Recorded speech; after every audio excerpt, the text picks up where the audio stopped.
Ladies and gentlemen, it's happened yet again. I feel like it was just like a couple weeks ago when other illegal, streaming sites like High Anime, and I think High Anime might be still up anyways. There were a lot of different websites that was hits, with the DMCA, but that was just like anime stuff. This is manga, and if you are a manga enjoyer, well, MANGADEX, which has been a pretty big site, has been hit with DMCA. I was gonna go and read the subreddit post and try to make a video about it, but Chibi's kind of made it already a video, so let's give it, let's react to his insights to see what's going on. Popular manga reading site MANGADEX was hit by hundreds of DMCA takedown notices for a wide range of series, unlicensed too, from many major Japanese publishers. Not really sure what means unlicensed too. So like unlicensed series are getting hit by DMCA strikes, which doesn't make sense because how are you DMCAing something that's unlicensed? Many series were removed from the site. Give me just a second, I gotta make sure some of my series survived. I gotta do a quick little check. So it survived. Yachida-san grows when praised. What's growing? Naughty monster, not a scary one, powers weakened, sure. Okay, this looks like a mommy fantasy anime, but what's growing, bro? And it survived. Okay. Imaizumi-san. Oh, yeah. This is the literal hentai that got turned into the anime, right? I remember reacting to a video from Chibi about this. So, two series I legitimately really enjoy survived. However, there's a few series that were taken out back and removed. So, yeah, this definitely has happened. There definitely was a massive purge. But before we go any further, let's continue reading this tweet, okay, and boom, I'll make a full comment on it. This follows another major DMCA incident related to manga on Reddit in recent days. I believe this has something to do with Reaper or Reaver. It was a scanlation group. Correct me if I'm wrong, but I believe that's what that's about. It seems that Japanese publishers or third-party companies have been tasked with suddenly show unprecedented harshness against manga scanlation. I wonder what the issue, like, I'm not gonna say what the issue is, because obviously, come on, let's be real now, right?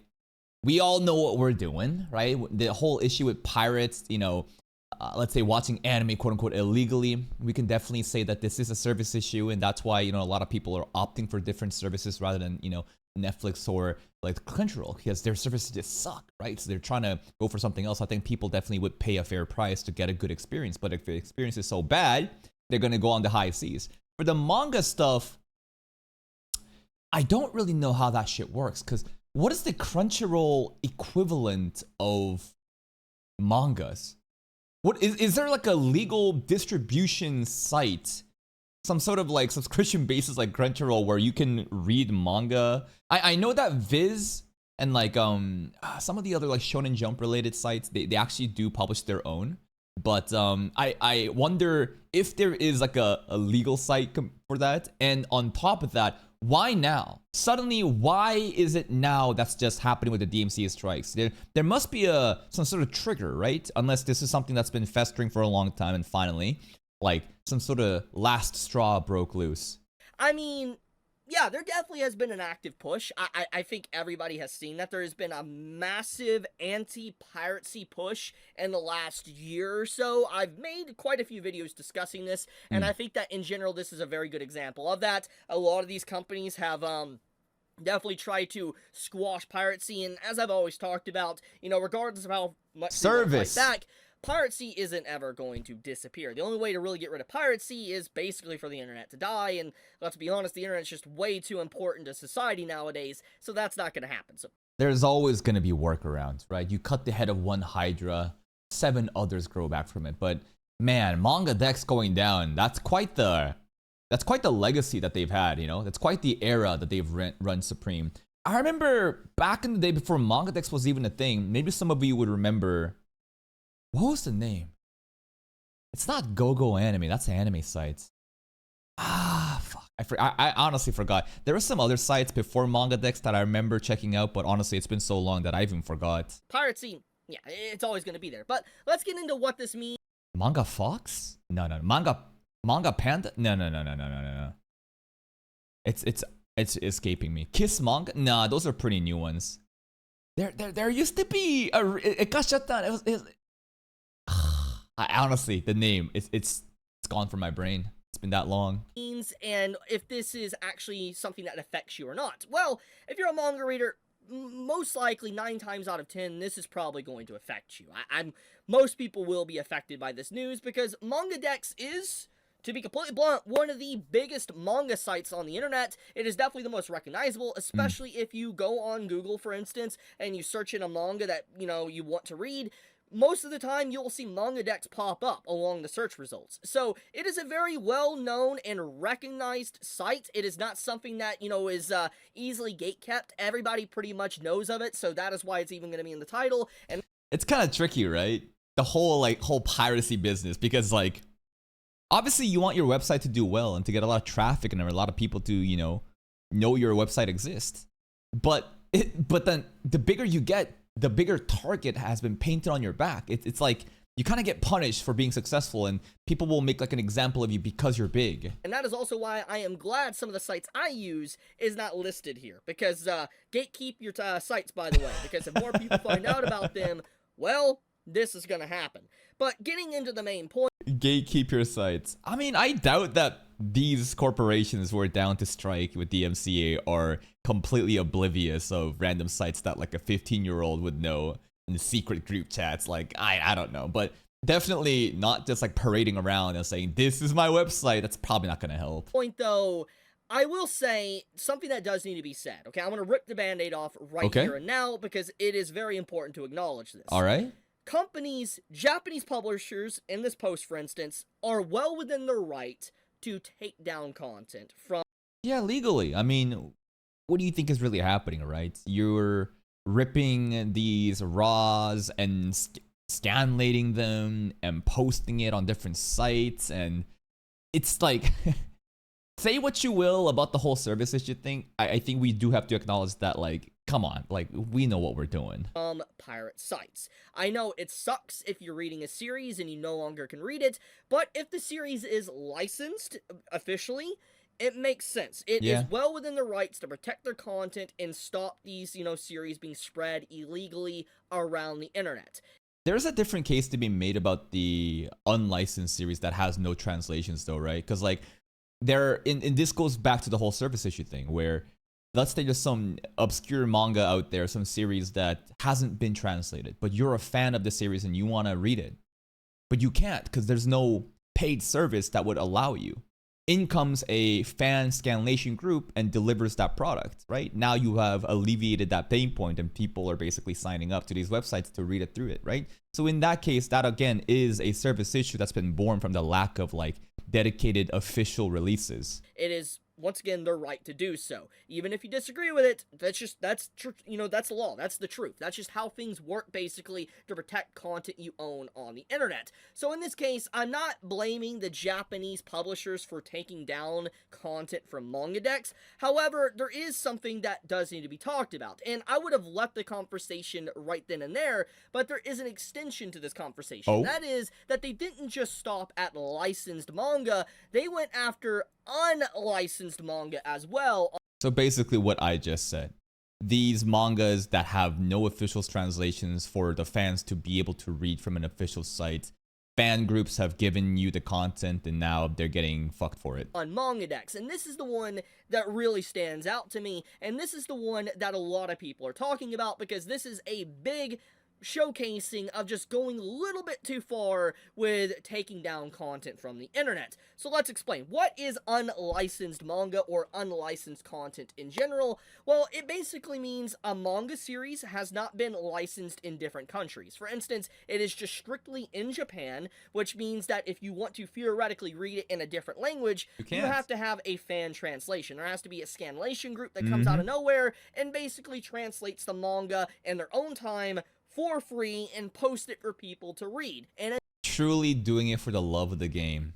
Unsung heroes, these pirates, man. A different language. Basically, there is no official company backing it. There is no way to legally and officially read the series because it has not been licensed. So, an unlicensed series means that there is no way to legally obtain that series and read it in your language without pirating it. And so going this far to take down series that are unlicensed is a little bit questionable, because I understand why copyright is done in the first place. Copyright is usually done to obviously protect the brand, but also to stop people from stealing your content and not, making as much money. But the thing is if your content isn't licensed in these regions, in these areas, in these different languages, then you're theoretically not losing any money, because they were never going to be customers to begin with. Yeah, but at the end of the day, copyright laws are so broken and easily abusable, and there's also a chance that they didn't even care to check if these were licensed or not. They're just spreading it, they're just basically shooting a shotgun into the dark and hitting the unlicensed one too, because at the end of the day, they don't really care, right? It's just licensed or unlicensed. Japan, these corporations will just see all of it as just their own, and they'll just hit it with the MCA.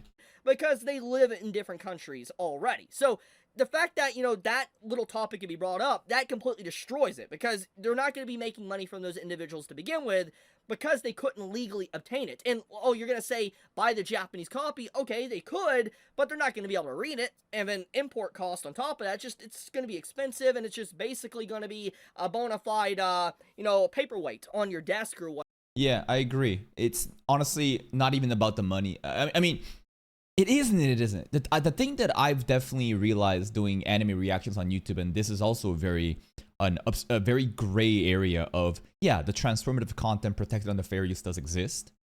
And I truly do believe that reactions only help the source material. It brings a lot more viewership and eyes onto series that people would have never even checked out themselves. I think that we are literally doing free advertisement for these series, and often it will help the bottom line. But Japanese corporations don't give a fuck about that. They have a different set of rules and a culture that is so against critically thinking. Like, I feel like, and I don't think this is rude to say, I feel like there is this culture that exists in East Asia where it's a very hive mind mindset where you shouldn't think individually. You should simply go with the status quo, never question, why these rules even exist in the first place, and just do as you're told. And I don't think that's even a crazy take. I think that, like, even in Korea that exists, I think in Japan, with the work culture and everything around it, I think that's safe to assume. And these copyright laws, which were built such a long time ago, which again, honestly hurt their bottom line. Here's some examples. Did you know that Crunchyroll literally pays Gigguk and other OTV adjacent content creators to stream animes such as Kaiju 8, Eminence and Shadow, and so on? Why do you think these corporations would go out of the way to make these influencers who have a very close connection with their audience and a big sizable viewership to advertise their anime if they think that, anime reactions are going to kill their money? That's clearly not the case. Another example is the video game space as well. Constantly, big content creators are given early access, right? So that people can get hyped up and kind of see what this game is even about, and they'll even like promote it that way, right? It only helps everybody, but Japan doesn't really care about that. They have just these strict rules that they don't even think about. It is literally the 10 commandments that they never even like have thought about revisioning, and they're just hitting it because it's not really even up to money at the end of the day. It would help them, but they don't care about that.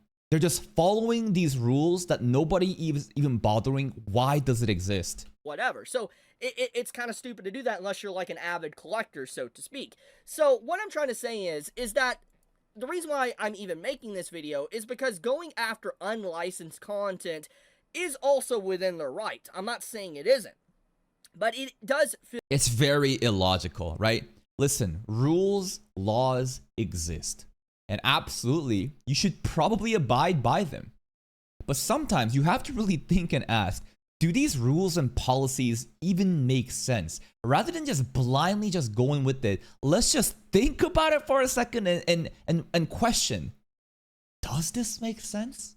Right? Rather than just blindly saying, yep, it just gotta be the way it is. Feel excessive, because it's not really hurting them if they're taking down content that was never licensed to begin with. And this gets into the topic of unlicensed content, piracy, and why it happens to begin with. Service issue. Give people an avenue to get this shit legally and give them a good experience, and people will pay money. Here's a very good question. Why do you think Netflix is doing so well right now? Because you know that if you just search in whatever TV show, movie show title, watch free on Google, you're gonna get 20 separate fucking hits that shows you a different site that can give you that for free. And this is something that really just blew my mind as a teenager growing up that had an early exposure to these pirating things. Because fun fact, like my dad, I think like pirated, like he is a big pirate. He's torrenting and he's doing all that shit, and he introduced me to this concept, and I was like, why would people buy Netflix subscriptions? And I asked some people, it's just like, you know that like you don't have to pay this monthly fee, you can just find it online. And the most common, the most common response was most of them are not that, like, I guess the whole like torrenting thing is a bit too much, right? And finding streaming sites is, I guess, a layer that's a bit above that, where it's less like sweaty, I guess. But even that, they're like, I don't really want to do that. It's sketchy websites and who knows, viruses, blah blah blah. I just like the interface on Netflix. I like the catalog of shows that they have. Even if they don't have anything, they're very accessible. It's very convenient. The user experience on the website is nice, and that's why I stick with it. And that's when I realized that like it doesn't matter if you can get something for free. It's more of like the overall experience and how a user will, I guess, adapt into this ecosystem. So that's why like people still buy Netflix subscriptions. Shit on them all you want about their whole password sharing debacle, but I think that they truly understand how to give their clients, their user base, the content that they want based on like data analytics and seeing what is the user behavior. And because the experience on Netflix is so good to them, it's so accessible, it's so convenient, they don't mind paying that, like, what is it, like $10, $20 per month compared to trying to go on random sketchy websites to find that show for free. So, I don't know if this is true or not, because I have no statistic to back it up, but I do think that anime and manga is probably the most pirated content on the internet. If it is not anime and manga, it is probably music. Yeah, music, TV shows, movies. I don't know how much. I would say porn as well. Straight up. Shocker. But like, I know that there's a lot of free ones, but like, I think that there is a lot of that NSFW content out there too. One or the other. But what I'm trying to say is that from the very origin of piracy, from manga to anime, it has been all about piracy. There's been just so much with it, literally since, I would say, the 90s, maybe even the 80s. I would say even before the internet was even a thing. Like, where do you think that term piracy comes from? Literal pirates, bro. On the fucking high seas. Do you think that this is a random analogy being placed in it? Like, even before the internet existed, going back to this is just human behavior, DNA coded within, right? Where, like, you have smuggling happening instead of like, trying to bring liquor across border and having like, fair deals and such under some sort of license. There's like these different like bandits or like pirates that'll smuggle shit in and stuff like that. Like, this is straight up just part of what makes us human. I would say 90s is when it really started kicking off. I know that there was time periods where people would literally have to get these bootleg VHSs to actually ship to other people just to be able to watch, anime.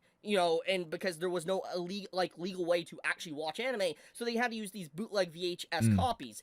And I remember time periods to where like even One Piece, Naruto, and Bleach were unlicensed, or no official translations for the manga was coming out with the current chapters that was releasing. So there was no legal way to read the current happenings of manga, even one of the most popular manga at the time period, legally. So what I'm trying to say is that unlicensed content, it's there because there's no other way. Yeah. That's not even getting into the whole argument of content that's licensed and can be censored and localization issues, and I've talked about. True. That's basically why Crunchyroll is dying, right? Why they're losing users. Where, all right, now you've given people an avenue to access this legally, but the experience is so ass that people will choose other options. That subject alone, and it's one of the big things I've criticized Crunchyroll for, and I'm not gonna get back into that topic, but this massive purge does feel a little bit excessive. Like I said, it's within these companies' rights to do so, but they're not losing any money from these customers because they weren't going to buy to begin with, because they couldn't buy it. This is honestly a waste of time for everybody involved. You know what MangaDex is gonna do? They're gonna rebrand and probably make a different site and port their users over. And guess what? In a couple of years, new websites are gonna get taken down. Anime streaming sites are gonna get taken down. But guess what? Another website will show up. Other sources will provide, because there is a fundamental problem. Like, this is trying to like address the symptoms. You need to address the root cause and wonder, why are the symptoms even happening? If you provided people an actual legal way to access these things in a very convenient way and gave them a good experience, I bet that like you would make more money doing so. Give them an option. But if you're just going out of your way to hit DMCA thinking this is gonna do anything, bro, it's the internet. Like, so many different websites will basically spawn from this downfall, and people will just move on. And this whole act, it's just like, honestly, it just feels very what's the word? Pretentious? No, performative. Performative in the way that this solves nothing for the corporations. The users will not change their behavior just because MangaDex got struck. Other sources will rise up, and we're going to repeat the same shit over and over again unless you address the root cause, which again has to do with that service issue and this lack of giving people a different option. So I'll leave it at that. Tell me your thoughts. Did your series survive? Did it get purged? Be honest in the comments below. And no, I will not give out my site that I use personally, because yeah, what? I'm gatekeeping that. Love you guys. Be safe. All right, let's check out some comments. Let's check out some comments here. Gatekeep your sites, everybody. 15 replies. Did they? No, nobody. That one reply be like, if you care about this, it means you're broke. Okay, go buy the latest chapter of the manga we want then in English. Oh wait, you physically and legally can't. I hate when they do this, then provide a legitimate way to read in English. Again, the service issue. Piracy is a service issue. Gabe Newell. Yep, basically the Giga Chat that's behind Steam, right? Know how you beat piracy? Make it easier to buy the thing. Give people a good experience. Doesn't MangaDex automatically redirect to licensed versions of translations? That's actually kind of fucked up if it does. Say it ain't so. Unlicensed stuff is especially sad. So, Internet Archive. What the hell is an alternative for MangaDex? Also, this hurts as a Toho fan. I guess these are some very like obscure niche series that just doesn't get any interest. Sorry, official, translations, huh? Bro, last night I was just about to reread the second volume of Medalist. Oh, shout out to Medalist. Great anime. And I noticed that a lot of the fan translations had mysteriously disappeared. Glad to know the reasoning behind this. Need a new hero to take up the crown. So much lost. Glad I still have my stuff downloaded, but I hate transitioning to new sites.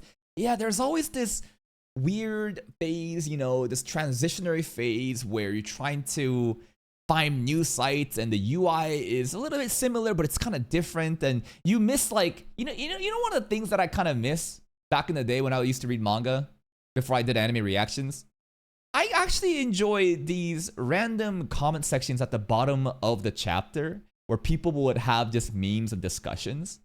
And when you port to a different site, all of that is lost, It's like history record. It feels like ancient history relics and records being annihilated. And it's just sad because that kind of builds into the whole community experience, and you want to see what other people are thinking and talking like that, That's something that really hurts for me back in the day. Frieden that got nuked, so there's Sona Bixkadur, I think that's Dress Up Darling, I think, right? And Saikyo no the strongest assassin. As long as there's a proper app or place to buy the official translations, I would buy it, but I can never find them. I even have few physical copies in some series. Yep, that's pretty much it, man. At the end of the day, it's just sad to see this performative act happen that displaces the masses and for them to find new shelters to find refuge. But at the end of the day, if there was actually services that provided these legally and you gave them a good time, I don't think people would mind paying a couple dollars per month, to help them out. But again, anytime you have Japan and copyright stuff, it is the most backwards, illogical, stupid, and frustrating experience, man. Please check out Chibi Reviews channel. Here's a link to the video. Go give it a like and check out his channel for other content, and I'll see you next time.